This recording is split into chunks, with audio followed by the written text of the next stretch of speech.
çalışmalarımız, çok çeşitli projelerimiz var. Aile içi şiddet konusuna sizinle farklı bir noktadan bakalım. Aile içi şiddet için en önemli sebeplerden birisi, oluşmasındaki sebeplerden birisi sizce nedir? Aile şiddeti, aile şiddeti artıran sebeplerinden eşlerin harcama yaparken ölçüyü kaçırmaları ve maddi sıkıntılarla birlikte bu harcama alışkanlıklarının eğer aile içerisinde geliştirilmişse veya bu yapılan harcamalar gelir gider oranı dengesinde bozacak şekilde ise bu harcamalar, bu tabii ki aile şiddeti bilgisi olarak karşımıza çıkıyor. Bu bazen hani kafalarımızın sırtlar, ayağınızın yollarınıza göre olduğunu, eğer aile içindeki bireyler bu kurallar riayet edildiği zaman tabii ki maddi yönden geçiyorlar ve şirket geçiyor.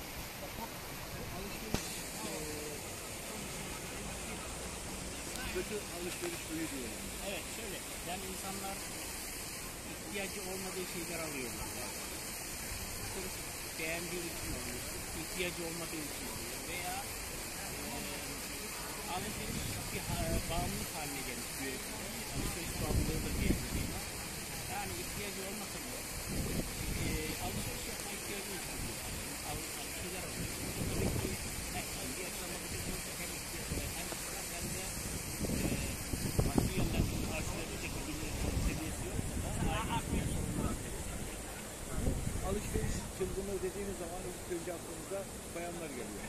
Sizce erkeklerde de böyle bir olumsuz bir pozisyon var mı? Güzel soru.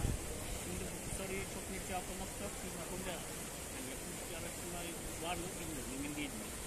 Ama biz gözlemlerimize dayanarak şunu söyleyebiliriz. Kadınlar erkeklere nazaran yani alışverişi yapma isteği ve temayülü daha fazla. Dolayısıyla bunun karikatürlere de yansıyor bu durum. Bazen veya işte insanlar arası sohbetlerde esprili konusu oluyor. Yani bunun tabii ki psikolojik, sosyolojik pek çok boyut olabilir bunların araştırması. Yani araştırmadan bu konuda hüküm vermek doğru olmadığını düşünüyorum. Aslında güzel bir proje konu.